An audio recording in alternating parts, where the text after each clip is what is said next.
Oh, you can feel it in the air. It's drying out, Jeff. Getting a little cooler at the end of the day. Won't be long until it's autumn, which means pumpkin spiced everything. Pumpkin spiced everything. Pumpkin season is minutes away here in New England, so it's a good time to visit Goffstown, New Hampshire. Yeah, Goffstown is a pretty community just a little west of Manchester, but I don't know why this community would lay more pumpkin claim than any other New England town. So what brings us here? Ray, we've come to the banks of the Piscataquog River in Goffstown, New Hampshire, to witness their annual Giant Pumpkin Regatta boat race. Hello, I'm Jeff Belanger. And I'm Ray Auger. Welcome to episode 411 of the New England Legends podcast. Thank you for joining us on our mission to chronicle every legend in New England, one story at a time. From ghosts to monsters, UFOs, weird history, and customs, we love it all. Most of our story leads come from you, so please reach out to us anytime through our website with your story ideas and personal weird experiences in New England. We love hearing from you. We'll take a sail on the Piscataquog River right after this word from our sponsor. Okay, a pumpkin regatta? That's what they do. So pumpkins sailing on the river. That's right. Well, these must be large pumpkins so you can see them on the water. Very large. Now, I've seen largest pumpkin contests at county fairs and things like that. I know pumpkins can get pretty big. So according to the Guinness Book of World Records, the current record holder for world's largest pumpkin is Travis Geiger of Minnesota. In 2023, his pumpkin weighed in at, are you ready for this?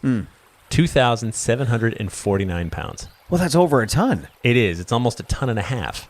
That's a lot of pumpkin pie.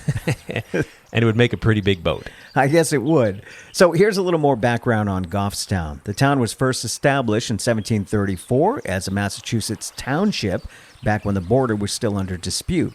It was intended as payment to soldiers who fought in the King Philip's War decades earlier. In those early years, not many settled here because it wasn't good farmland. In the mid-1700s, a new wave of settlers came here, including Colonel John Goff, the guy that they would eventually name the town after. Got it. Once the timber industry in the region took off, the town grew as a mill and lumber town. Today, Goffstown is picturesque, quaint New England. Main Street is full of shops, cafes, restaurants, and bars, and now home to more than 18,000 people. However, for one weekend every October, the town's population swells up as people come to see the Giant Pumpkin Festival and Regatta boat race. To find out how it happened, let's head back to the year 2000. It's August of 2000 here in Goffstown, New Hampshire. Bill Clinton is president of the United States. It's Gonna Be May by NSYNC is the number one song on the radio. And Jeanne Shaheen is the governor of New Hampshire. But things here in Goffstown are quiet. Too quiet. They are quiet. And Goffstown's looking to fix that. They want to draw people into town. They're looking for ideas. At this month's town meeting, they've opened it up to ideas from folks in the community. One of those people at the meeting is Jim Boschman. What the town council of Goffstown doesn't know is that Jim is a founding member of the NHGPGA. The NHGP what? The New Hampshire Giant Pumpkin Growers Association. Oh, that NHGPGA. Right. So back in the mid-1990s, Jim played a role in launching the 700 Club. Oh, okay. So back in those days, wasn't the 700 Club a religious television show? It was, but this club was different. This 700 Club was for people who could grow a pumpkin to 700 pounds or more. Oh, okay. Well, I think we need a little more context here. Now, the average pumpkin that you might carve for Halloween or turn into a holiday pie weighs between 10 and 20 pounds. That's it? That's it. Of course, there's really small pumpkins and gourds that could weigh less than a pound, but then there's the other side of the equation, the massive ones. Back in 1857, a Massachusetts pumpkin was grown that weighed in at 196 pounds. Wow. Yeah. Now, at the time, that was record-breaking. No one had ever seen anything like that. In the coming years, farmers wondered how big they could go. At fall festivals, largest pumpkin contests began to show up. It became a staple of fall fairs and carnivals. But things changed big time. I get it. Big time. Right? Pumpkins took a leap in the 1960s. Howard Dill of Nova Scotia, Canada, began to experiment and breed the Atlantic Giant Pumpkin. His pumpkins broke all the records. Others who wanted to grow massive vegetables began to buy his pumpkin seeds. Dill's Atlantic Giant was officially introduced in 1979. Now, after that, pumpkins began weighing in at 400, 500, even 600 pounds. Oh, my. Since that time, everyone's been trying to outdo the pumpkin size that came before them. So the trick is to start growing the massive pumpkin indoors in the winter, then transplant it to well-drained, nutrient-rich soil after any danger of frost is past. It needs plenty of sun and water. Some even offer the growing pumpkins milk. Growers cut away any other side vines so all the plant's energy can grow into one massive pumpkin. And you also need a little luck. So back to Jim Boschman and his 700 Club. About a decade ago in the 1990s, Jim was one of the founding members of the 700 Club, a group of people who could grow a 700-pound pumpkin. Given how much bigger the pumpkins have grown in recent years, 700 pounds seems like... It seems like it's setting the bar too low. Exactly. So they rebranded to the New Hampshire Giant Pumpkin Growers Association. You got it. So Boschman steps before the town meeting and suggests something different for the fall. Something weird. Something that will draw in crowds. He suggests a pumpkin regatta. So you throw these big pumpkins in the river and see which one floats the fastest? Not exactly. Oh? So you carve the pumpkin into a boat, and a sailor climbs inside with a paddle to row it down the river. Okay, so we're talking like some kind of pumpkin canoe. Exactly. The Goffstown Town Council thinks the idea is just weird enough to work, so they approve it. Their reasoning is sound. Lots of towns have fall festivals already. The biggest pumpkin contest isn't unique. Growers need a place to show off the results of their hard work, and people like to stroll through these festivals and look at them. That's true. And just like the other fall festivals, the Goffstown version will feature weigh-ins on the pumpkins and prizes for the growers. But then local businesses and groups will bid on the giant pumpkins, carve them, decorate them, and have someone sail them on a race on the river. I gotta see this.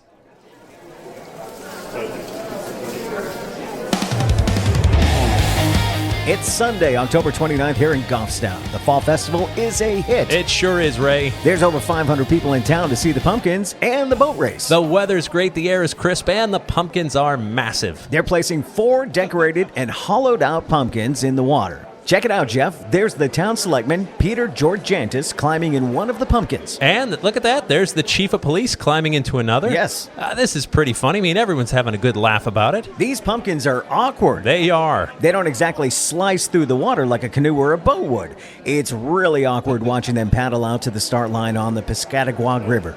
Okay, the 4 pumpkins are in position to race about a quarter mile to the bridge. And they're off. Okay, this is going slow. It is. That one of the racers is paddling too hard and causing the pumpkin to lean into the water. If he's not careful, the pumpkin's going to fill up with water and the race will be over for him. It looks like First Selectman Peter Georgiantis is finding a rhythm to the rowing. He leans in a little, paddles, and then backs off. Now, learning how to row a pumpkin boat is clearly not obvious. No. But yeah, Georgiantis is starting to pull away from the pack. The pumpkins bob up and down as the captains paddle. The police chief is finding his rhythm now, too, but I'm not sure it'll be enough to overtake Georgiantis.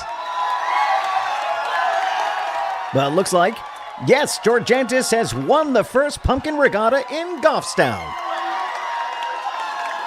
The town council gaze at each other and smile. They know they've got a hit here. This will not be the last pumpkin regatta in town. And that brings us back to today.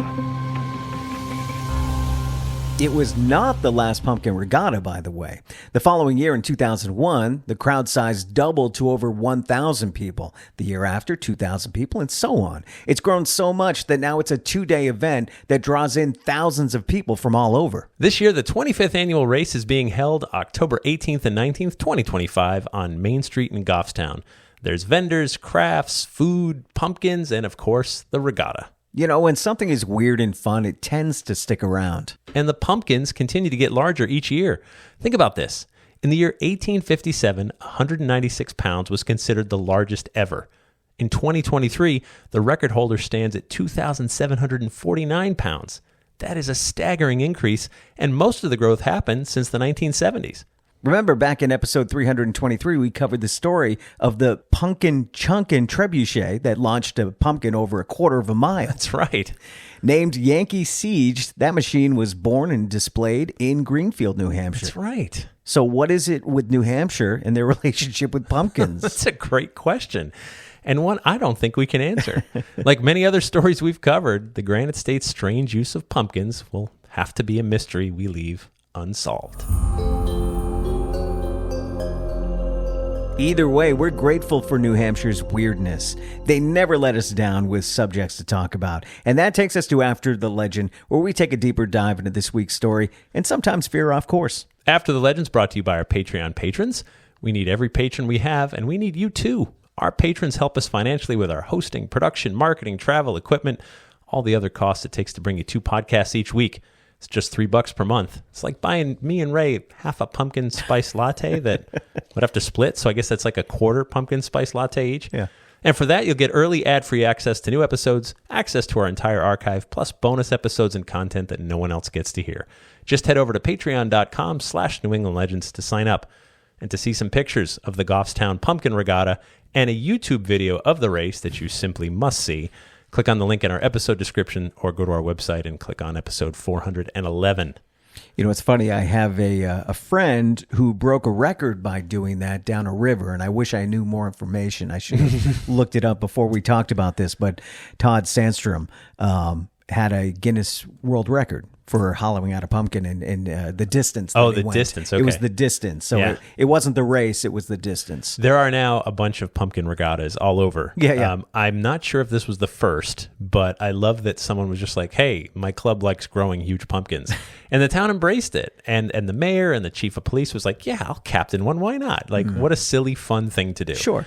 And it took off. And now, silly, fun things tend to catch on. Well, it reminds me of the outhouse races that we talked about. Yeah, which I right. think was in New Hampshire, wasn't it? Was that? No, I'm sorry. Outhouses are Maine. Oh, right. That makes sense. New Hampshire has pumpkins, Right. and Maine Yeah. has outhouses. Outhouse races. That's right. Didn't Remember that? We interviewed one of the winners, didn't we? Of the race. believe we did. It was a little early on, I think. Oh, maybe. with New England We Legends. spoke to someone who won some wild, weird race. Yeah. But it's true, though. I mean, the wilder, the sillier. Working in radio, I'm always trying to think of. Sure. I do a 0.5K, not a 5K, a 0.5K. Which is... It's a race for the rest of us. like a third of a mile, maybe? Something like that. Yeah. It's not very long. And there's beer involved, of course. Sure. So Yeah. you drink before, you do your little race. Probably drink after. during. It's You a could. third of a mile. If you think about it, that's like a high school track. That's like a lap and a half. Well, we had a halfway point with coffee and donuts. Oh, makes sense. You gotta refuel. I adore when people are just like, let's try something weird. But also too, this speaks to another theme that we didn't really talk about yet, which is man versus nature, which is one of the common themes.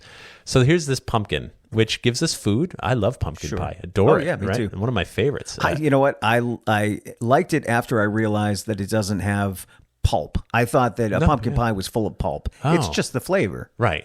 So I avoided it at all costs. So sad. I know. And it's a vegetable. It's like you're eating healthy. Sure. It's like, wow. Exactly. Give me another helping. I want to get my veggies in today. Don't think about the crust and all the sugar involved. No, Don't think of that. delicious. I adore pumpkin pie. So you've got this pumpkin, and someone's like, "Oh, that one's bigger than the others." What do we do with it? What can we do? I don't know. You want to see if we can grow a bigger one? Yes, I do. Why? I don't know. You know that a man came up with this Oh, idea. yeah, for sure. Yeah. I bet we can make that bigger. And so the way people obsess about this, and if you've been to, you've gone apple picking and you've seen probably like a 200 or 300 pound pumpkin. Sure. Right. Where They're usually out front of the country store. Look at this. Yeah. Yeah. And you're like, wow, look at that. Someone grew that. And that's not an accident. Like those don't just grow. Right. Listen, if we're honest, this is genetically modified food, right?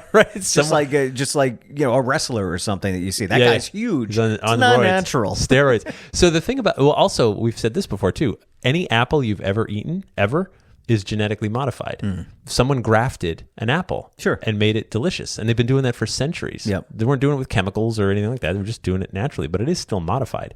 And so this pumpkin, same thing. You just kept taking the biggest pumpkins and using those seeds and making bigger pumpkins. And then, the plant, I understand because I have a tomato garden, as we've established a few weeks ago.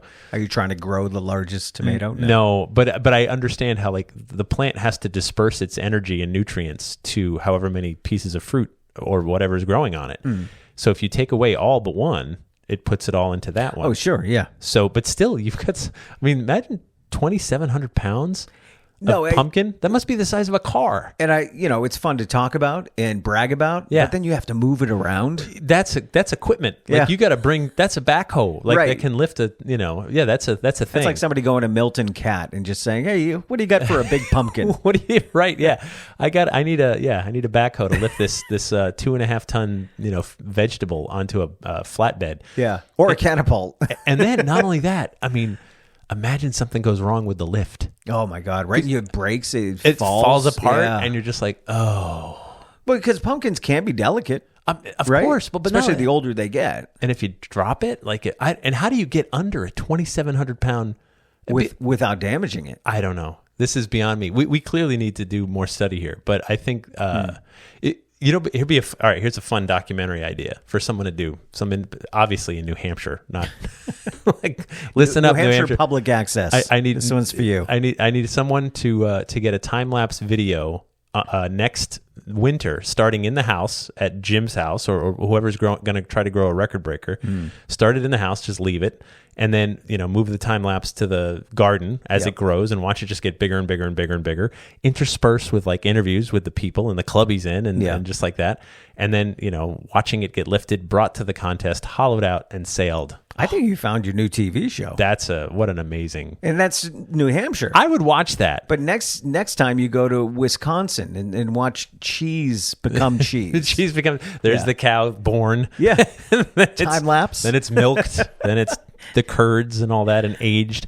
No, but I love the idea of like how did you get here? How did you get to someone sitting in a pumpkin paddling down a river dressed up? They dress in funny costumes. Well, you'd have to. Of course, yeah. So local businesses now, they buy these pumpkins and they decorate them and they have a theme, whatever the theme is. And I think last year's theme, because I watched the video, was I think it was magic. And so someone was like Harry Potter, and someone else was a unicorn, and it's a big thing, and everybody lines up on the bridge because that's the finish line. Yeah.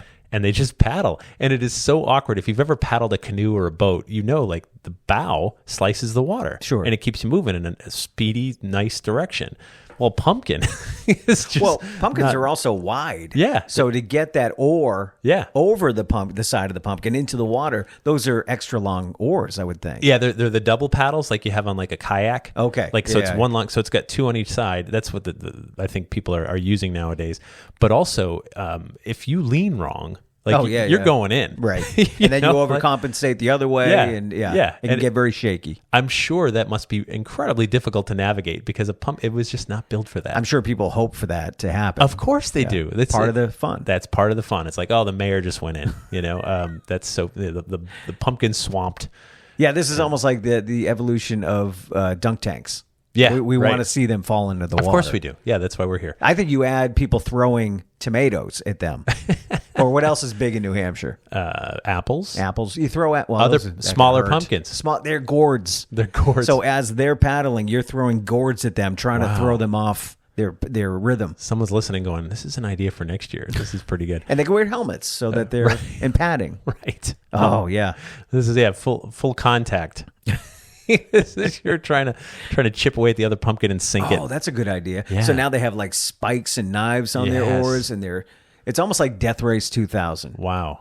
I think we're on to something. You've took this to a whole other direction. This is not fun anymore. Family friendly. Just went to 21 plus, ESPN 3, and late at night. No, but I love it, and I love that Goffstown. I like that they take a chance on something weird, and now they got a thing. Yeah. Now they got this big fall festival centered around this wonderfully weird, wholesome, fun thing. They put themselves on the map. Yeah, for sure. And and 25 years going strong. I think that's just awesome. Did you subscribe to our podcast yet? Well, you should, because it's free wherever you get your podcasts. We bring you 2 podcasts each week, every Monday and Thursday.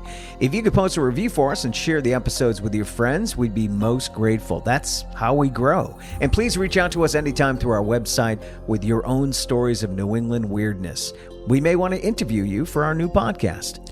We'd like to thank our sponsors. Thank you so much to our Patreon patrons. And our theme music's by John Judd. Until next time, remember, the bazaar is closer than you think.